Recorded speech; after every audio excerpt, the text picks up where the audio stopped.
यहाँ तक हो गया था ना?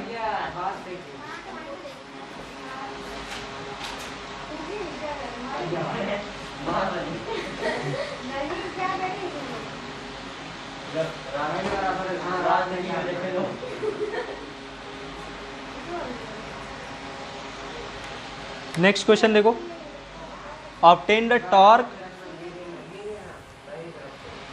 the expression for torque experienced by electric dipole of dipole moment P।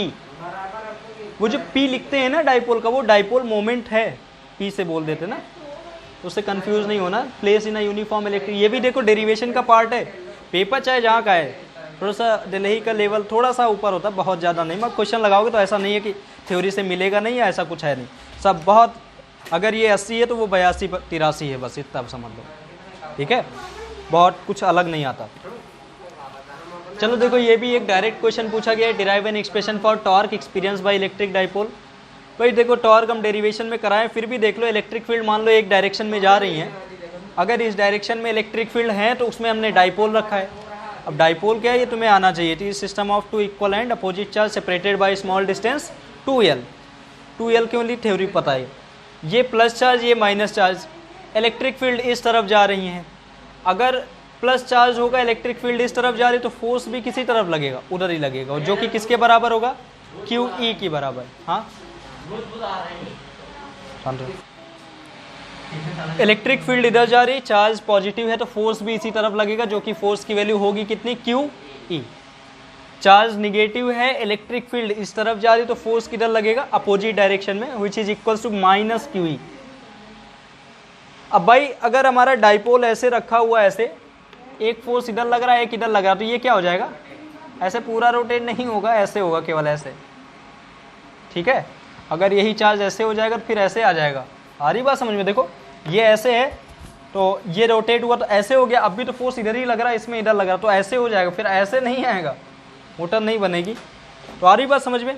तो ये हो गया। इस पर हमें टॉर्क निकालना है। क्या निकालना है? टॉर्क। टॉर्क का फॉर्मूला आपको पता होना चाहिए।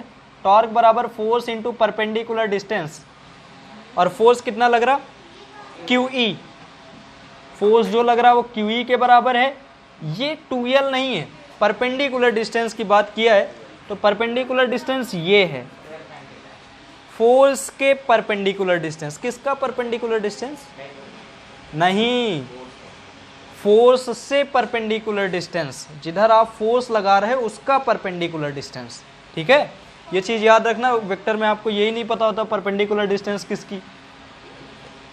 तो फोर्स से परपेंडिकुलर डिस्टेंस ये होगी, ये 2L है, let suppose angle is theta, तो जिससे थीटा जुड़ा होगा वो क्या होगा, 2L cos थीटा, और उसका परपेंडिकुलर 2L का sin थीटा। तो परपेंडिकुलर डिस्टेंस कितनी हो गई, 2L sin थीटा, और Q इंटू 2L मिलके बेटा क्या बन जाएगा, P। तो टॉर्क बराबर कितना आ जाएगा, P sin थीटा। अगर वेक्टर में करना चाहें तो टॉर्क वेक्टर बराबर P E sin theta n cap. कोई दिक्कत? ये आपका डेरिवेशन एकदम सिंपल डेरिवेशन था, ठीक है। ये बढ़िया क्वेश्चन है। What will happen if field is not uniform. अभी मान लो फील्ड यूनिफॉर्म है, यूनिफॉर्म का मतलब बराबर है, हर जगह यूनिफॉर्मिटी है, हर जगह फील्ड डेंसिटी बराबर है, ऊपर जितना नीचे उतना। अगर मान लो ऊपर ज़्यादा हो जाए नीचे कम हो जाए तो फिर क्या होगा,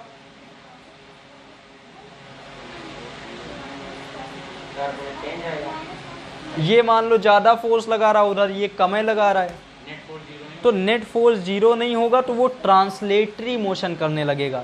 एक बार आया था ये क्वेश्चन, याद है, जिसमें हमें ये प्रूफ करना था कि ये साफ प्रूफ करो कि ये ट्रांसलेटरी मोशन नहीं करेगा। ट्रांसलेटरी मोशन कब नहीं करता था, जब उसमें नेट फोर्स की वैल्यू कितनी आती थी, जीरो। अगर यहाँ पे यूनिफॉर्म ना रहे तो नेट फोर्स जीरो नहीं होगा, क्योंकि ऊपर ज़्यादा लग रहा नीचे कम लग रहा। ऊपर इस तरफ राइट साइड में एक्स डायरेक्शन में 10 न्यूटन का फोर्स लग रहा है, इधर 7 न्यूटन का फोर्स लग रहा, तो 3 न्यूटन का वो क्या करेगा, ट्रांसलेटरी मोशन करेगा। आ रही बात समझ? ट्रांसलेटरी मोशन समझ में आ रहा? अगर इसी जगह पे ये ऐसे रोटेट करे तो रोटेटरी, रोटेट करके आगे भी बढ़े तो ट्रांसलेटरी, ठीक है। चलो देख लेते हैं। ये आपका हो गया, इसको हम इरेज कर दे रहे बेटा, समझाने वाला काम हमने कर दिया था, लिख लेना आप इसी से चाहे। इसके बाद देखो ये उसका फर्स्ट का डेरिवेशन है ना, और इसको क्रॉस में भी लिख सकते हो क्योंकि आपको पता है A vector cross B vector क्या होता है, magnitude of A magnitude of B sine theta N cap. तो P vector cross E vector. अगर इस टॉर्क किट में डायरेक्शन निकालनी है तो जिधर P है, जिस तरफ P है उधर चारों फिंगर, जिधर E है उधर की तरफ चारों फिंगर बेंड करें, तो जो थंब की डायरेक्शन आएगी वही किसकी डायरेक्शन होगी, टॉर्क की डायरेक्शन होगी। किसकी होगी, टॉर्क की। कोई दिक्कत बोलो।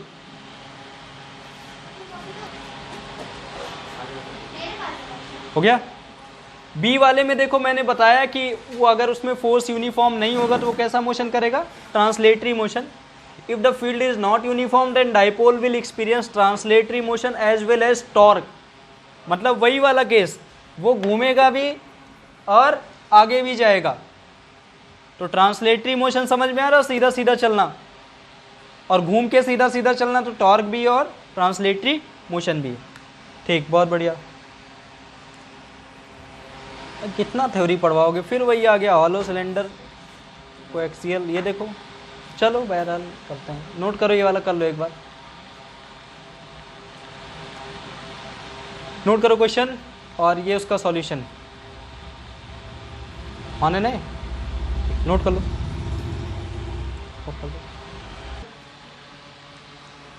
माने ना। A long charge cylinder of linear charge density lambda 1, एक सिलेंडर है lambda 1 चार्ज डेंसिटी का, is surrounded by a hollow coaxial conducting cylinder of linear charge density minus lambda 2। lambda का मतलब समझ रहे हो, चार्ज पर यूनिट लेंथ है ना, और दूसरा भी एक कोएक्सियल मतलब समझ रहे हो, उनका एक्सिस सेम हो। जैसे कोएक्सियल वायर आता है, देखो कभी टीवी में लगता है, केबल टीवी, वहाँ पे ऐसे होता है और बीच में एक वायर ऐसे आता है, बीच में इंसुलेटिंग और उसके ऊपर एक और वायर, ऐसे करके जो वायर आता है उसके अंदर 2-3 लेयर होती हैं ऐसे, पता है कि नहीं। तो इनका देखो एक्सिस क्या है, सेम है, तो ऐसे क्या बोलते हैं, coaxial. Use Gauss law to obtain expression electric field at a point. दो जगह हमें इलेक्ट्रिक फील्ड निकालना है, पहला space between the cylinder and दूसरा आउटसाइड लार्जर सिलेंडर। चलो ठीक है, एक बार क्वेश्चन देखिए, हम एक बार समझाते हैं हम आपको। हमारे पास दो सिलेंडर, शायद इक्वेशन ब्लर आ गई, एक ये सिलेंडर है और एक ये सिलेंडर है, ठीक है। और बाहर वाले, अंदर वाले सिलेंडर में जो चार्ज है पॉजिटिव है और उसकी डेंसिटी बेटा कितनी है, लैम्डा 1। और जो बाहर वाला सिलेंडर है ये, इसमें निगेटिव चार्ज है, उसकी चार्ज डेंसिटी कितना है, माइनस लैम्डा 2। शायद ये दिया गया, देख लेते एक बार।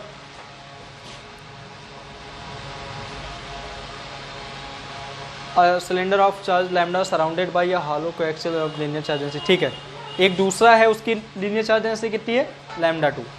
अब गॉस थ्योरम का यूज करते हुए हमें एक बार इनके बीच में इलेक्ट्रिक फील्ड निकालना है, यहाँ पर और एक बार आउटसाइड, एक बार यहाँ पर, एक बार दोनों के आउटसाइड।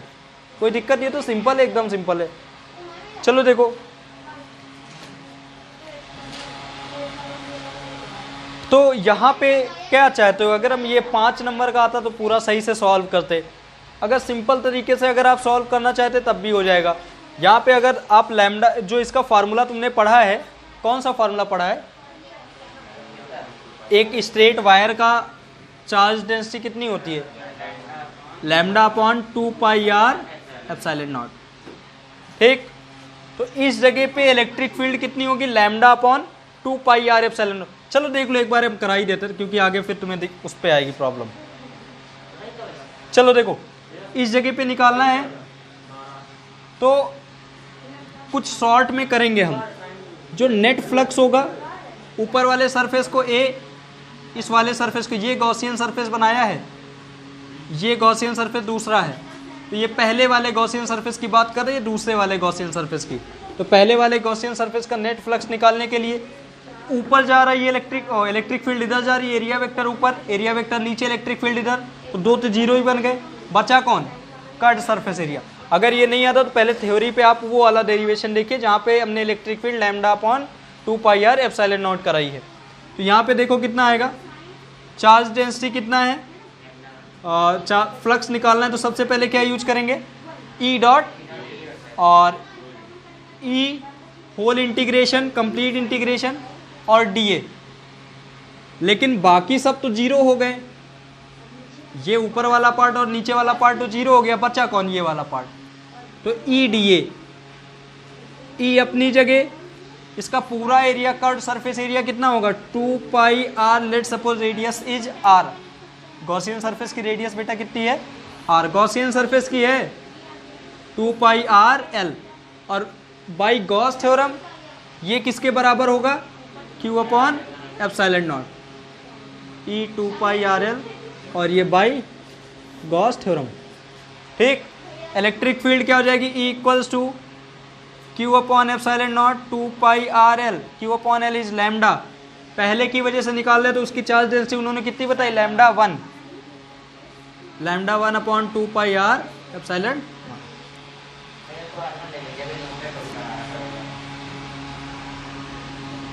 लो R1 ले लो इसको, कोई दिक्कत। ये चार्ज डेंसिटी आ गई पहले चार्ज वायर की वजह से उनके बीच में।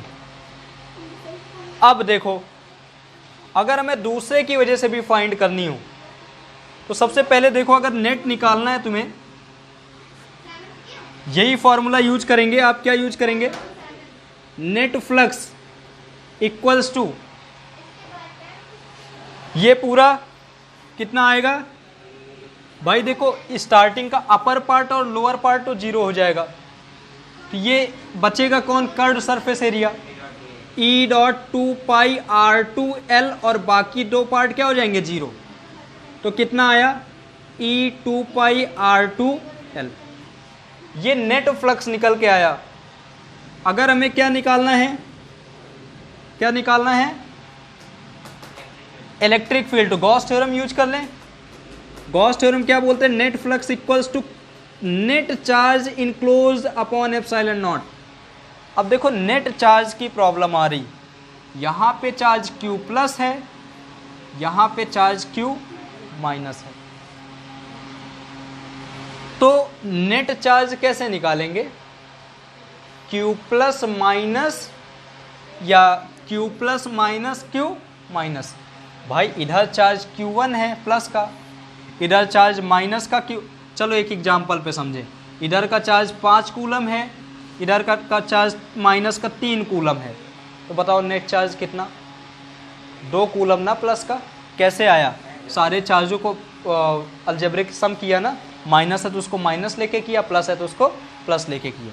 यहाँ पे देखो वही काम करेंगे, नेट चार्ज कैसे आएगा, प्लस वाला चार्ज प्लस में और माइनस वाला चार्ज माइनस में, कोई दिक्कत, अपॉन एप्सिलॉन नॉट। और नेट फ्लक्स आया कितना, E 2 pi are 2 L equals to Q plus वाला चार्ज माइनस Q माइनस वाला चार्ज अपॉन एप्सिलॉन नॉट। ये पॉइंट समझे रहना, क्योंकि हम गॉस थ्योरम के अंदर का चार्ज रखते हैं। अगर ये भी 10 कूलम का चार्ज होता, ये भी 10 कूलम का चार्ज, तो कितना होता, माइनस का कितना होता, 0। तो यहाँ बराबर नहीं है, अगर बराबर होता तो लैम्डा और लैम्डा दिया होता चार्ज डेंसिटी, लेकिन यहाँ लैम्डा और लैम्डा नहीं, एक जगह लैम्डा 1 दूसरी जगह लैम्डा 2। अभी इसको हम चेंज कर देंगे, ई इक्वल्स टू कितना आ गया,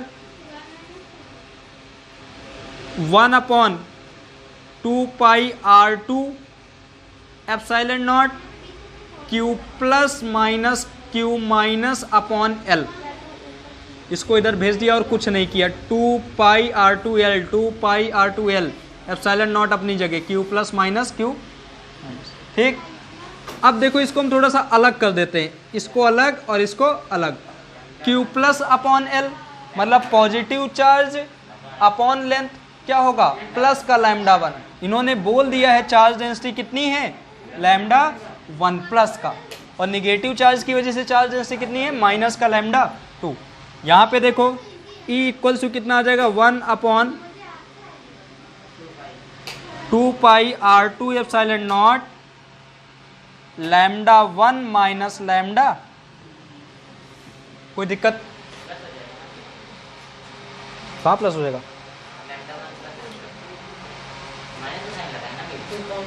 वो तो साइन के साथ उन्होंने चार्ज डेंसिटी दी थी ना, यहाँ साइन के साथ नहीं। यहाँ पे Q अपॉन ये माइनस तो हम लेके चल रहे हैं ना साइन पहले से, ये साइन तो हम पहले से लेके चल रहे हैं ना। लेकिन अगर यहाँ पे तुम्हें लिखना हो कि Q अपॉन L, या तो नेट चार्ज तुम वहाँ पे ऐड करते, बाद में बताते कि ये चार्ज माइनस है, तो फिर माइनस आ जाता। ठीक है, देख लो सॉल्यूशन। ये पॉइंट समझ आया कि नहीं, पहले हमको ये बताओ।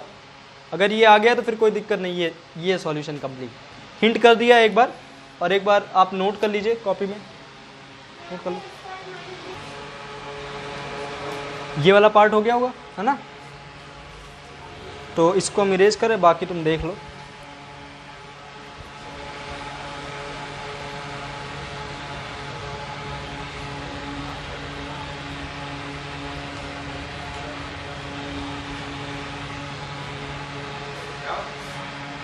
अकेले नहीं, ठीक लैम्डा। अच्छा एक चीज़ और, अगर वेक्टर फॉर्म में करना हो तो आप एन कैप भी लगा लें। थोड़ा सा ये पता नहीं, इमेज क्लियर नहीं थी शायद, पता नहीं क्या है, देख लो। लेकिन ये आपका क्वेश्चन था स्टार्टिंग में, और ये उसका सॉल्यूशन। आप मेरे वाले तरीके से कर लेना, ज़्यादा बढ़िया रहेगा। वैसे कुछ है नहीं, सब वही चीज़ें की हैं इन्होंने, ठीक है, अलग कुछ नहीं है। ये यहाँ तक सॉल्यूशन हो गया भैया। बार बार आया डिफाइन इलेक्ट्रिक फ्लक्स, मुझे लगता है कि 8-9 बार तो हो ही गया है।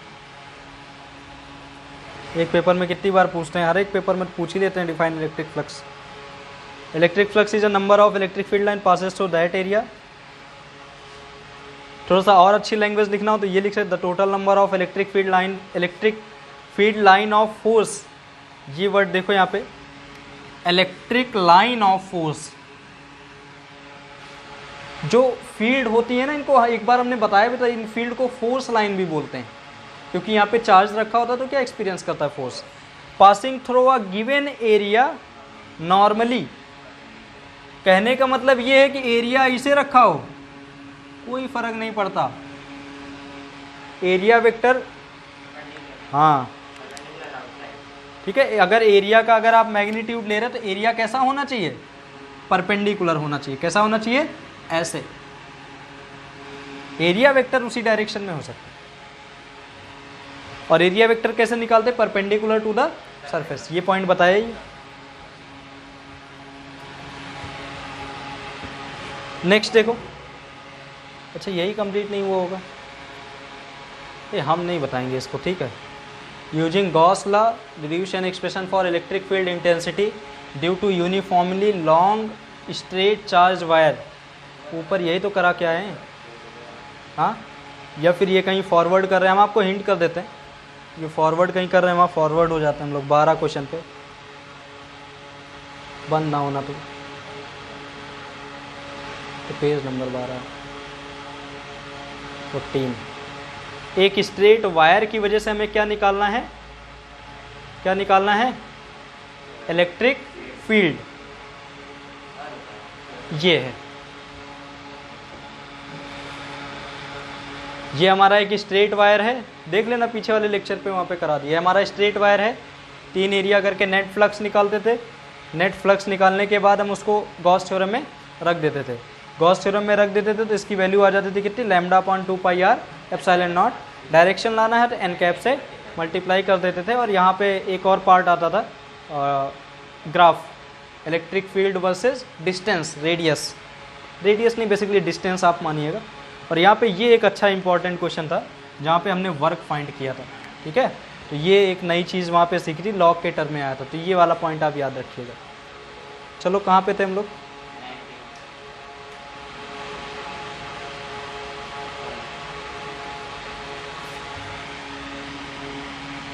19 हो गया। नेक्स्ट देखे 20, इसमें लाइन नहीं पूछा तो फिर सीट पूछ लिया। इसीलिए बोलते गॉस थ्योरम के 3 एप्लीकेशन इतने इंपॉर्टेंट है कि वहाँ से क्वेश्चन बनता ही बनता है, ठीक है। नेक्स्ट क्वेश्चन देखो, using Gauss law and electrostatic deduction expression for electric field intensity due to uniformly charge infinite plane sheet, if another identical plane sheet is placed to it so that there is no electric field in the region between the two sheet. बहुत ठीक है, question अच्छा है। तो सबसे पहले देखो, एक सीट की वजह से हम इलेक्ट्रिक फील्ड लाइन पता करें। Consider a uniformly charge seat, एक हमारे पास यूनिफॉर्म इनफाइनाइट चार्ज सीट है, उसकी वजह से हमें इलेक्ट्रिक फील्ड पता करनी है। तो इलेक्ट्रिक फील्ड पता करने के लिए हम गॉस थ्योरम का यूज करते हैं। उस गॉस थ्योरम से हम नेट फ्लक्स निकाल लेते हैं। नेट फ्लक्स निकालने के बाद उसको हम गॉस थ्योरम में रख देते हैं। तो सबसे पहले देखो, ये गॉसियन सरफेस बनाया, गॉसियन सरफेस का एरिया वेक्टर इधर, इसका एरिया वेक्टर इधर, कर्व सरफेस का एरिया वेक्टर ऊपर। इलेक्ट्रिक फील्ड तो बाहर की तरफ ही जाएंगी, ये इलेक्ट्रिक फील्ड इधर, ये इलेक्ट्रिक फील्ड इधर, ये इधर, जिधर भी आप बनाए हो एरिया उस साइड। तो यहाँ पे जीरो बनेगा, यहाँ पे जीरो बनेगा, एंगल किसके बीच में, इलेक्ट्रिक फील्ड और एरिया वेक्टर में।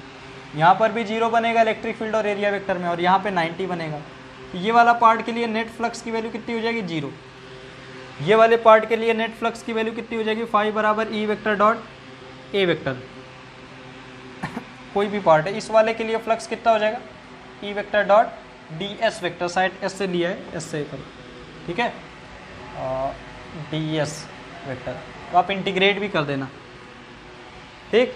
लेट सपोज इसका पूरा एरिया बेटा कितना है, ई, इसका पूरा एरिया कितना है, ई, क्योंकि हमें इंटीग्रेट भी तो करना है।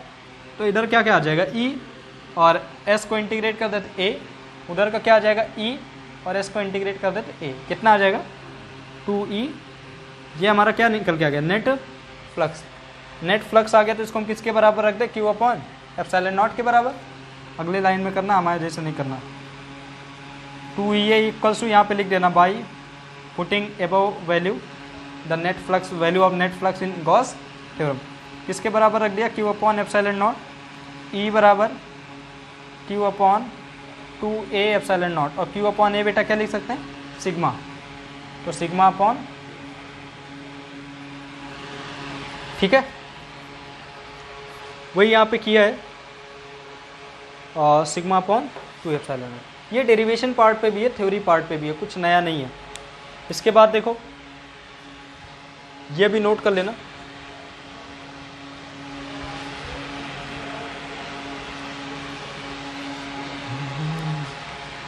यहाँ पे देखो, अगर हमारे पास आइडेंटिकल, देखो एक बार ये वाला क्वेश्चन पढ़ो, if another identical sheet is placed to it, बगल बगल में आइडेंटिकल मतलब सेम सीट रखी हैं, so that there is no electric field in the region between two sheet. तो हमें ये प्रूव करना है कि दो सीट के बीच में कोई भी इलेक्ट्रिक फील्ड नहीं होंगी। चलो देखें, आइडेंटिकल मतलब सेम, तो जितना प्लस उतना ही प्लस, माइनस के बोलते प्लस, सेम है ना। यहाँ पे निकालना है electric field, charge density same है, इसकी सिग्मा है तो इसकी भी कितनी है, सिग्मा। इसकी वजह से इलेक्ट्रिक फील्ड निकाले, इधर हम आई कैप मान लेते हैं, इधर माइनस आई कैप मान लेते हैं। इधर की तरफ इलेक्ट्रिक फील्ड जाएंगे तो कितनी होगी, sigma upon 2 epsilon not I cap. इसकी वजह से इलेक्ट्रिक फील्ड इस पॉइंट पर, इस पॉइंट पर, इसकी वजह से इलेक्ट्रिक फील्ड इस तरफ गई, और इसकी वजह से इलेक्ट्रिक फील्ड इस तरफ आएंगी। इस तरफ कितनी आ जाएंगी बेटा, ई बराबर सिग्मा अपॉन 2 एप्सिलॉन नॉट, लेकिन डायरेक्शन माइनस आई कैप। नेट निकालना है, इक्वल्स टू पहले वाले की वजह से इलेक्ट्रिक फील्ड ये हैं, दूसरे वाले की वजह से इलेक्ट्रिक फील्ड ये है, E1 प्लस E2। E1 की value sigma upon 2 epsilon not I cap, और E2 की value sigma upon 2 epsilon not minus का आई कैप। जितना प्लस का उतना ही माइनस का, कैंसिल होके कितना आ जाएगा, जीरो। कोई दिक्कत, ठीक है, नोट कर लो ये वाला पार्ट। और सबसे पहले क्वेश्चन देख लो, इसके बाद यहाँ पे तो आ जाता है। चलो यही करो पहले,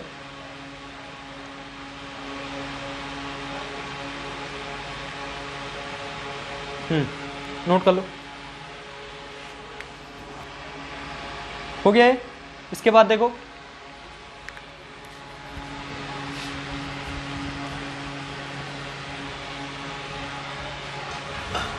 सबसे पहले ये वाला पार्ट क्वेश्चन, और क्वेश्चन के फर्स्ट वाले पार्ट में आपको इलेक्ट्रिक फील्ड फाइंड करना था बाय यूजिंग गॉस थ्योरम, आपने फाइंड कर लिया। थोड़ा देखो कंसीडरेशन जरूर लिखते हैं, आप क्या मान के चल रहे हो, क्या चीज़ें, जैसे हमने एरिया ए से माना, इन्होंने एस से माना, उनकी मर्जी मेरी मर्जी, ठीक। उसके बाद नेट फ्लक्स निकाल लिया, गॉस थ्योरम में रख दिया। दूसरे वाले पे हमें जीरो प्रूफ करना था, वो जीरो हो गया, ठीक है, तो आप ये क्वेश्चन आपको दिखाई दिया, ये आपका सॉल्यूशन हो गया, ये नोट कर लीजिएगा। ठीक है, नेक्स्ट क्वेश्चन पे आओ। देखो इसीलिए कहते हैं डेरिवेशन जरूर याद करो, डेरिवेशन बहुत जरूरी है। डिराइव एन एक्सप्रेशन फॉर, सबसे पहले ही बोल देते हैं डिराइव, डेरिवेशन नहीं आएंगे तो क्या करोगे डिराइव करके। ठीक है, तो डेरिवेशन जरूर आपको आए, नहीं तो पेपर में लगभग 70 में से 45-50 नंबर का आपको डेरिवेशन पार्ट ही मिलेगा।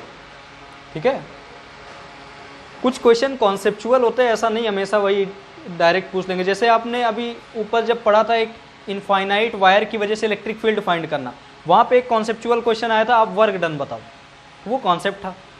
ठीक है, वहाँ पे एक नया कॉन्सेप्ट था, आपने इंटीग्रेट करके फाइंड किया था, देखे हो ना, अभी बताया था क्वेश्चन नंबर 12, 19 का फॉरवर्ड किया था 12 पे। Derive an expression for electric field due to dipole, ये हमने क्या पहले कराया है, ये पार्ट शायद कराया, तभी यहाँ पे उन्होंने फॉरवर्ड किया।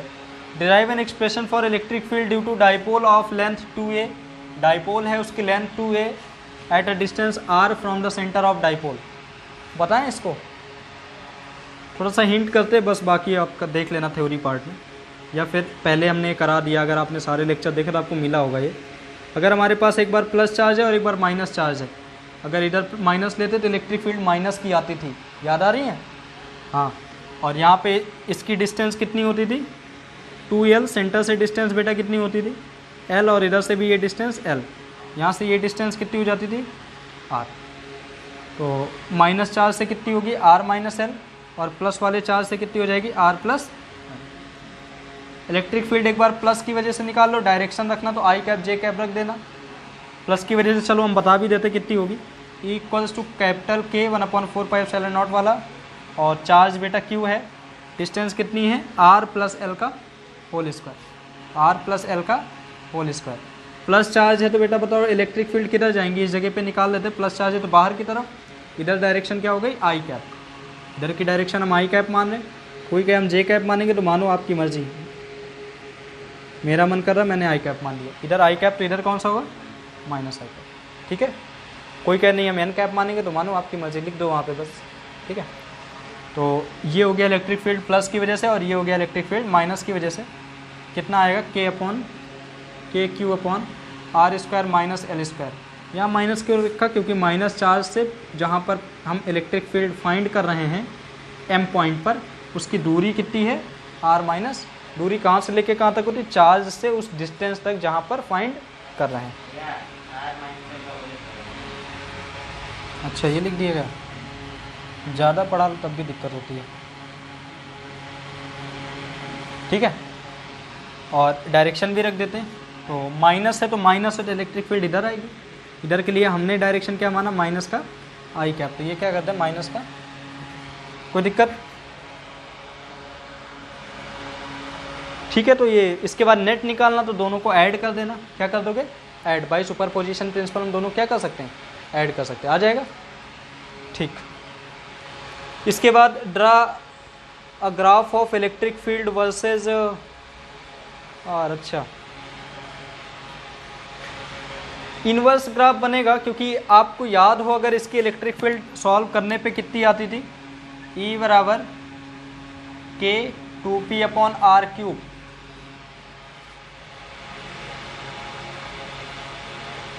यही है ना। तो इसकी अगर इलेक्ट्रिक फील्ड अगर ऐसे आती है तो इसका निकालने के लिए हम क्या करेंगे, इसका ग्राफ कैसे बनेगा, इनवर्स ग्राफ बन जाएगा। ठीक है,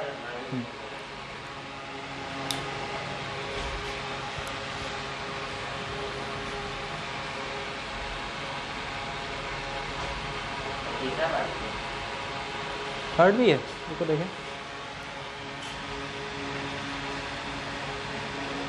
अच्छा इन्होंने एक चीज़ और देखो, हमने L मान के किया, इन्होंने गलती कर दी है। यहाँ पे इन्होंने डिस्टेंस डाइपोल की लेंथ L नहीं बोला है, कितना बोला है 2a बोला, L बोला ही नहीं, 2L भी नहीं बोला, 2a बोला है। यहाँ पे आप जितनी भी चीज़ें करोगे सब किस में करोगे, A में करोगे। ठीक है, ये पढ़ना चाहिए सही से, इसीलिए पहले क्वेश्चन जरूर सही से पढ़ना चाहिए। चलो आप L नहीं A मान के करिएगा, अगर बोल दिया है तो फिर तो A ही मानना पड़ेगा, बाकी नहीं आपकी मर्जी, PQRS जो भी मानना है वो माना। Next, if the dipole are kept in uniform electric field E, dramatically represent the position of dipole in stable and unstable. Stable unstable पहले भी बताया, डाइपोल की भी डायरेक्शन उसी तरफ हो, इलेक्ट्रिक फील्ड की भी डायरेक्शन उसी तरफ हो, तो ऐसे को क्या बोलते हैं? Stable equilibrium. And right the expression for torque, तो हमें टॉर्क भी बताना है। चलो देख लेते हैं, यहाँ डायग्राम बना है तो हम नहीं बनाएंगे दोबारा।